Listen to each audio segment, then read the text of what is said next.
Here, or raise your hand if you ever played a video game in your life. Kind of, sort of. Pong? Well, I'm about to talk about video games and their benefits to society. And how they produce educational benefits, how they release stress, and provide simulations of the real world skills. Video games produce educational benefits because video games have required high-level thinking. And by high-level thinking, I refer that the learner requires more cognitive processing than others, but also have more generalized benefits. For example, analyzing, evaluating, being able to understand the information, and memorization. James Paul G., a professor of education at the University of Wisconsin-Madison, says that playing a video game is similar to working through a science problem. Like a student in a laboratory, gamers must come up with a hypothesis. For example, a player in some games constantly try out combinations of weapons, like in Call of Duty or Battlefield, to use and defeat an enemy. If one does not work, they change the hypothesis and try to the next one. Video games are a goal-driven experience, says G, which are fundamental to learning. Another educational benefit that is being produced and developed while playing video game is their reading skills, and math skills. Young gamers force themselves to read and get instructions, follow storylines of the game, and get information from game text in order to understand their objectives or mission. Also, using math skills is important to win in many games, strategy games, and any other game that involves quantitative analysis, like managing resources, like maybe Dead Island, if you ever played it. Here's an example that when I was younger, my parents bought me a game named Big Brain Academy, which required me to multiply, subtract, and use other math skills.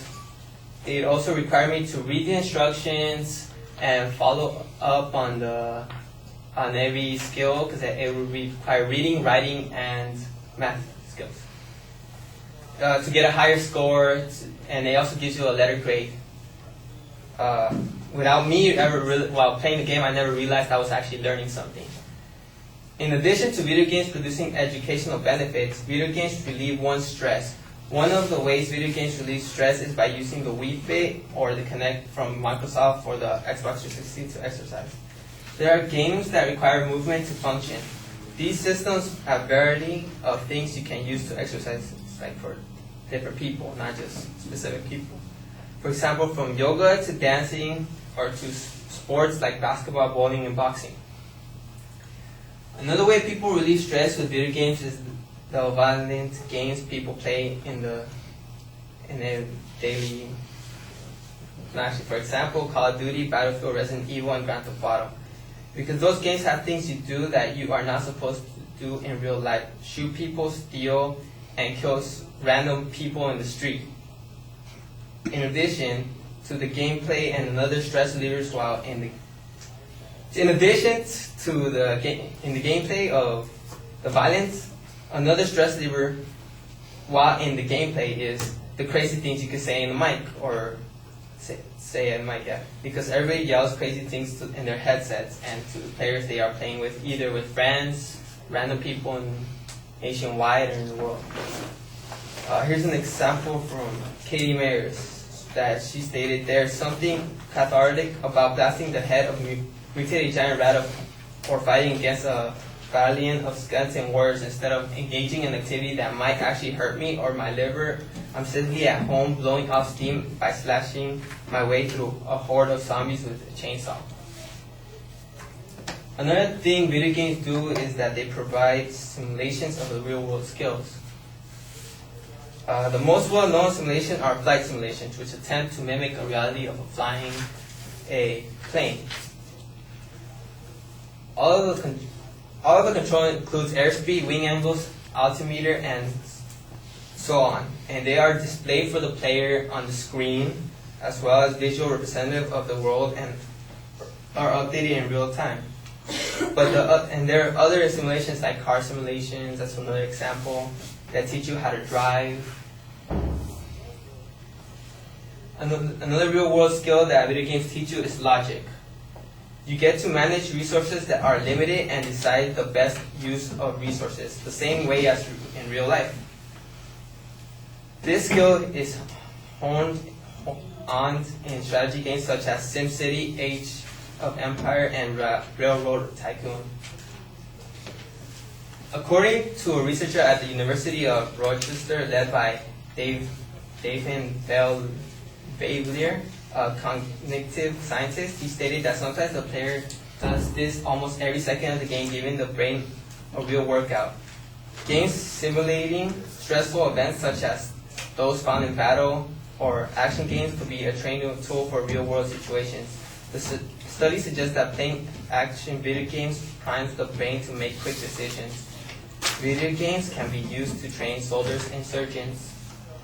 It's a real life skill. That's a presentation.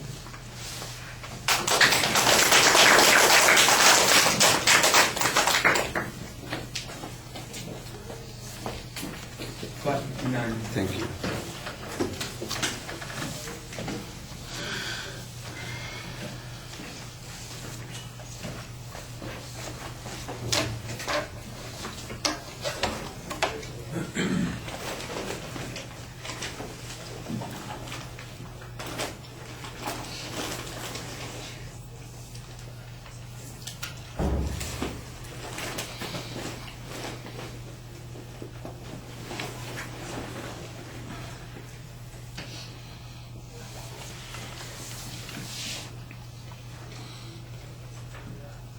Right. Well, you make the subject clear, but I didn't think that your proposition was very clear. It sounded like it was phrased as an informative thesis rather than a declarative sentence. So you want to be a little bit more direct on that.